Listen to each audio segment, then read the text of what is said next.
Hoje eu queria conversar com vocês um pouco a respeito das iniciativas e estratégias na advocacia do direito das famílias, porque é um dos ramos do direito internacional privado que mais cresceu, que mais se expandiu e que mais tem demandas atuais, principalmente por estar ligados a questões sobre direitos estrangeiros, direitos de migrações e proteção dos vulneráveis, né? Proteção das mulheres, proteção das crianças, proteção das pessoas idosas. Então, vale a pena, sempre que tiver uma chance de estudar, pesquisar sobre temas afetos ao direito das famílias internacionais, dar uma olhada, então, nos trabalhos que têm sido feitos, não só em pesquisas, mas também em trabalhos práticos, como é a própria iniciativa, né, do IBDESC e do direito comparado. Então, já saúdo a todos e todas que estão aqui fazendo parte, mais uma vez, desse encontro e vocês que estão nos assistindo. Bom, eu gosto de começar a falar sobre a questão familiar e como é o movimento pendular das famílias nos dias de hoje, né? Porque a família, ela existe em três momentos. A família, ao mesmo tempo que ela é um ninho, é um lugar de refúgio, um lugar de proteção, ela também é um nó. A família é um lugar muito fechado, secreto, onde muitas vezes acontecem violências, violações, e são palcos de conflitos.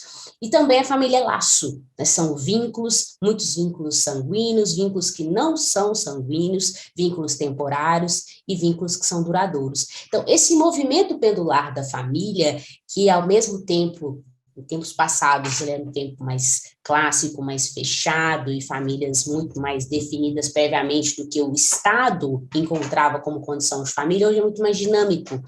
Então, hoje nós falamos em proteção da liberdade das famílias plurilocalizadas.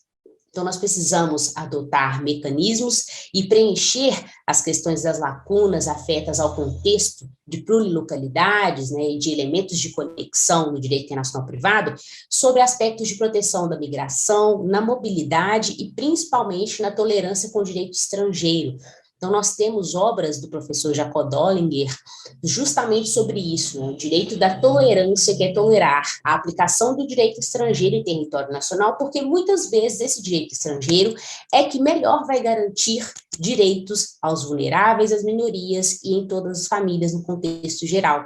Então, nós tivemos um movimento histórico dentro do direito internacional privado, acompanhado pela legislação brasileira e também na legislação multilateral, principalmente na Conferência da Haia, de Direito Internacional Privado, e também nos termos da OEA, nos estudos de direito internacional privado, que é um movimento pendular que existiu sobre a definição do elemento de conexão, ou seja, os elementos estrangeiros dentro de relações familiares, pessoas de nacionalidades diferentes, pessoas com bens localizados em países distintos, relações familiares em países diferentes, mas que se passa a um momento em que nós temos que é uma nacionalidade, um domicílio ou um lar habitual. Então, a gente tem essa evolução sobre os direitos das famílias estarem em um contexto mais dinâmico.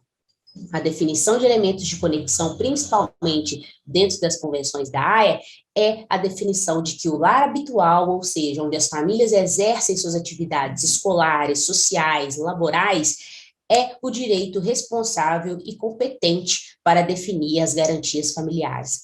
Lembrando que a gente não pode esquecer que a autonomia privada das partes é também uma recorrência e também é uma proteção que existe dentro do direito das famílias, apesar de ser dirigido pelo contexto do direito público, é preciso garantir as liberdades nas criações de novos arranjos familiares e, principalmente, uma das pautas que tem se evidenciado dentro do contexto internacional privado é o estabelecimento do melhor interesse da criança.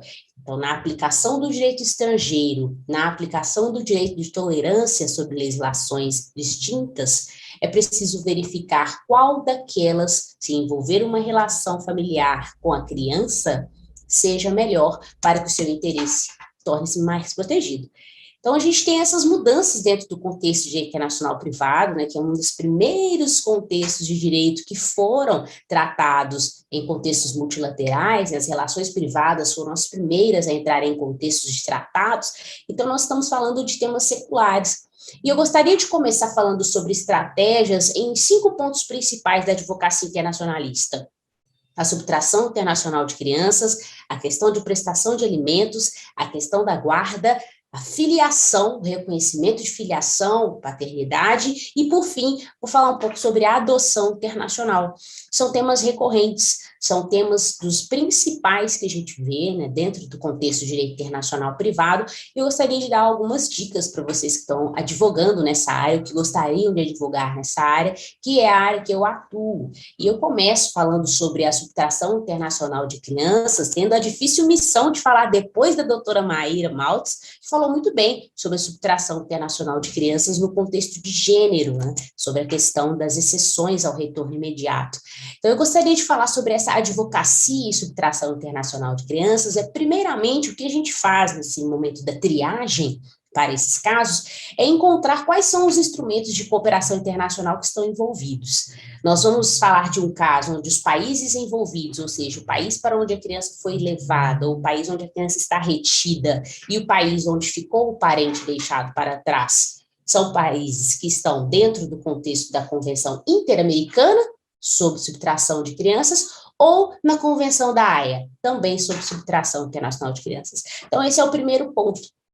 Eu gosto de falar o passo a passo, né? Desde o momento em que eu possa ter a possibilidade de ajuizar uma ação e o que deve ter na minha petição inicial, seja uma petição inicial que pede a mediação, num trabalho que vai ser administrativo dentro da autoridade central, ou, se for jurídico, um pedido jurídico de busca e apreensão da criança. Lembrando que as autoridades centrais são designadas pelas convenções como autoridades livres dentro dos estados, mas que vão ter a competência para desenvolver trabalhos de trocas de materiais, trocas de documentos, comunicações e busca da criança, porque muitas vezes, em caso de sequestro, como a gente costuma dizer, né, mas em caso de subtração, não sabe onde a criança está. Saiu para passear, foi numa viagem internacional, tem autorização para sair, mas não volta. Então, esses casos, a gente precisa identificar nessas comunicações com as autoridades que são devidas. E aqui no Brasil, nós temos a Autoridade Central Administrativa Federal, a ACAF, que está vinculada ao DRCI, que é o departamento que nós temos vinculado ao Ministério da Justiça, né, que justamente fala sobre cooperação internacional, né, de recuperação de ativos e cooperação internacional. Então, as informações sobre os julgados, elas são trocadas entre as autoridades centrais, por isso é importante fazer esse.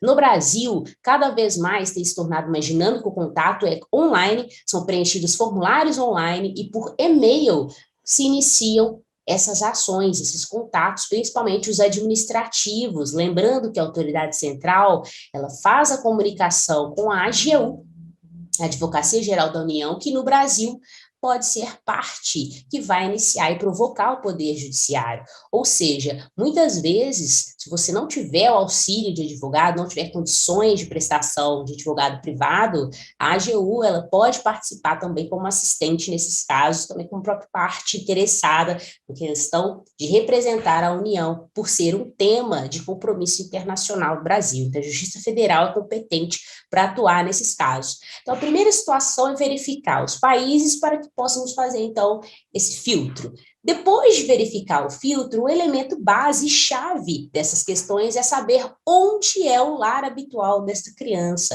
onde esta criança, antes de ser subtraída, tinha suas relações familiares, suas relações sociais, suas relações médicas, né, pediatra. Por quê? É o juízo do contexto do lar habitual competente para definir guarda, porque os casos de subtração, eles são para regularizar uma guarda que se rompeu, né, casais que não estão mais juntos, mas a questão sobre a guarda e as visitas das crianças precisam ser regulamentadas. E aí eu trago um ponto importante, principalmente para aqueles que atuem em casos de sequestro, que tem o Brasil como uma das partes, seja requerente ou requerido, que é a resolução que saiu há 2 meses atrás, né, um pouco mais de 2 meses atrás, a resolução 449, de março de 2022, do CNJ, saiu aqui no Brasil definindo os planos processuais sobre os casos de subtração internacional de crianças. Então, trouxe alterações louváveis, principalmente para trazer uma dinâmica maior, para que o tempo dentro dessas ações fosse um tempo que chegue próximo a 6 semanas definidas nas convenções. Um prazo que nunca se alcançou, né? 6 semanas, a convenção foi assinada de em 1980. Então, hoje em dia é muito difícil um caso ser resolvido em 6 semanas, mas assim é determinado. E nessa nova resolução do CNJ, trouxe o seguinte: Quais são os passos que a vara precisa interpretar, no sentido de que se possa tornar mais dinâmico, e também os advogados e advogadas possam pedir, né, fazer esse pleito inicial. Assim que se recebe a petição inicial, né, a partir de agora, aqui no Brasil, se for um pedido sobre subtração, já vai ser aplicado um despacho inicial, que vai ter uma análise preliminar do pedido, a citação do réu, e uma data para uma audiência de mediação, que pode ser online, em até 30 dias.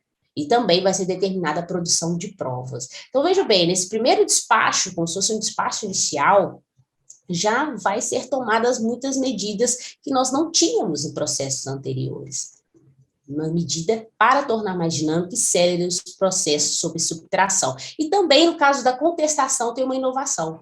Só pode conter na contestação de casos de sequestro, ou seja, a pessoa que é ré, que está com a criança e está sendo acusada de sequestro, só pode alegar em sua defesa as 6 hipóteses de exceção ao retorno imediato que está na convenção. Então, a primeira delas é a inexistência do direito de guarda. Então, a pessoa que está pedindo o retorno da criança nem tem o direito de guarda para pedir. A segunda hipótese é que essa pessoa que pede o retorno não está exercendo o direito de guarda, não tem esse poder familiar, então, portanto, o pedido seria inválido. Terceira hipótese é se a criança já possui 12 anos ou mais e não quer voltar. Então, também é uma hipótese de cabimento, que não vai ser necessário, então, esse retorno imediato. A outra é se existir um risco grave de a criança ficar numa situação intolerável, que é a questão do artigo 13, que a doutora Maíra diz com tanta propriedade, né, a respeito dos riscos, e que ali podem entrar riscos, inclusive, de mulheres.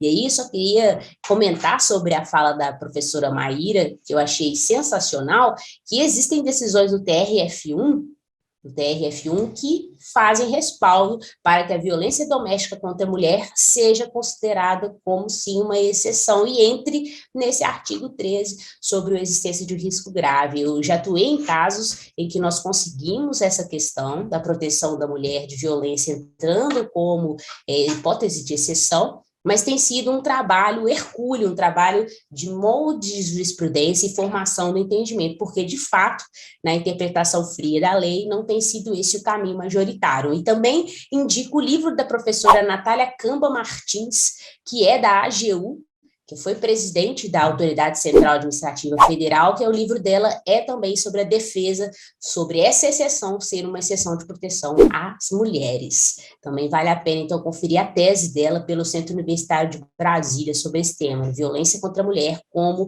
uma das hipóteses de exceção ao retorno e sequestro internacional de crianças. Bom, e por último, nós temos também a questão do ingresso, né, do pedido para que essa criança fique nesse país, e lembrando que uma das exceções que nós temos é justamente a restituição da criança nesse sentido, né, violando direitos e princípios fundamentais, senão podemos entrar nesse game. Muito bem. E outra questão que nós temos, né, dentro do contexto da nova resolução é a tradução dos documentos. A tradução dos documentos agora pela nova resolução também é uma tradução simples, não precisa mais ser uma tradução juramentada, também é uma inovação, e também a gente precisa entender que o prazo, se não houver um acordo, a princípio, em até 30 dias vai ser marcada uma audiência para instrução de julgamento, ou seja, uma definição em prazos, uma tentativa de reduzir ao máximo as questões afetas ao sequestro. Bom, sobre a questão de reconhecimento de alimentos e pedidos de alimentos, o que eu gostaria de falar para vocês é sobre o reconhecimento das autoridades que irão trabalhar nesse momento de triagem, né? Aquelas autoridades que vão trabalhar na Convenção de Nova York para pedidos de alimentos, é justamente a Procuradoria-Geral da República. Já países que tenham acesso e que estejam participando de pedidos de execução de alimentos no contexto da Convenção da Haia, vai ser o próprio DRCI, como a gente viu no contexto da Convenção sobre Tração Internacional de Crianças. Então, eles também vão falar a respeito de reconhecimento e execução de alimentos. Então, é preciso identificar essa autoridade para fazer esse contato inicial, que é um dos grandes desafios e principalmente que vai trilhar um caminho, se for acertado, para o pedido, se já houver uma sentença, de homologação de sentença estrangeira. Então, o pedido de homologação de sentença estrangeira de alimentos também é fundamental para a gente entender como esses direitos das famílias podem ser protegidos. Então, os requisitos para que esse pedido, né, na petição, saia de uma forma exitosa é reconhecer, então, e ter acesso à sentença emitida por uma autoridade competente, as partes devem ser devidamente citadas ou a revelia deve ser constatada. A sentença deve estar transitada em julgado no país de origem, para que o STJ reconheça aqui no Brasil. Tem que haver autenticação no consulado, a tradução juramentada e respeito à ordem pública. Lembrando que essa autenticação é a questão do apostilamento. Então, todas essas questões são pontos que precisam ser verificados já na petição inicial dos advogados e advogadas que atuam nesse tema. Bom, agora no tema sobre pedidos de guarda, também precisa fazer uma triagem sobre qual convenção os países em texto estão atuando. Podem ser países que fazem parte da Convenção da ONU ou da Convenção da Haia sobre o pedido de guarda, e esse pedido de guarda e de visitas também pode ser feito a partir de autoridades centrais ou diretamente, né, a partir de comunicações com as autoridades jurisdicionais. Então, o pedido é feito com base em responsabilidade parental, para regulamentar essa responsabilidade. E que nós temos é a questão da residência habitual da criança, como sendo, então, um juízo competente para que se possa aplicar nessas garantias, principalmente voltado para a Convenção da ONU de Proteção aos Direitos das Crianças. Bom, sobre o reconhecimento de filiação, para a gente se encaminhar para o final, nós temos o que diz o artigo 7º, parágrafo 7 da LINDB, a Lei de Introdução às Normas do Direito Brasileiro, que precisa ter uma interpretação nova, né? Já que a gente está falando ali de um termo que se diz que a criança vai ter os seus direitos conforme o domicílio do chefe da família. Então, a gente precisa entender que o contexto agora de chefe da família é mais diverso. Então, precisamos alterar para uma nova interpretação conforme os direitos humanos, e aí o artigo 226, parágrafo 5º da Constituição do Brasil diz, né, a questão agora deve ser tratada para ambos os cônjuges, ambos os pais, ambos os responsáveis. E nesse reconhecimento de filiação pode ser pedido para que haja, inclusive, testes de DNA, feitos também a partir das autoridades centrais, que vão fazer esse contato, e em respeito, né, à dignidade e à pessoa humana, principalmente da criança.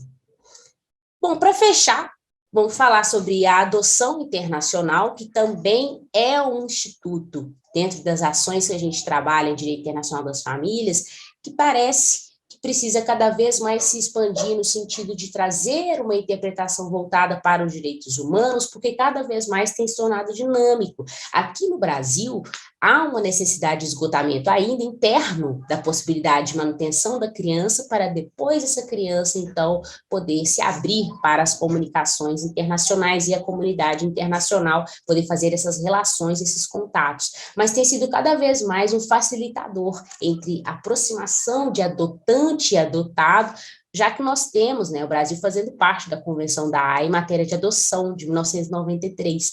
Então, é preciso que se reconheça e comprove o consentimento livre, sem nenhuma motivação financeira. É um grande desafio que nós temos, principalmente para evitar que essa adoção internacional não seja um caso envolvendo sequestro ou venda, tráfico de crianças, mas lembrando também que existe, né, para os Estados-membros da Convenção da Haia, a sentença de adoção ela é reconhecida de plano, desde que não ofenda a ordem pública e nem melhore o interesse da criança.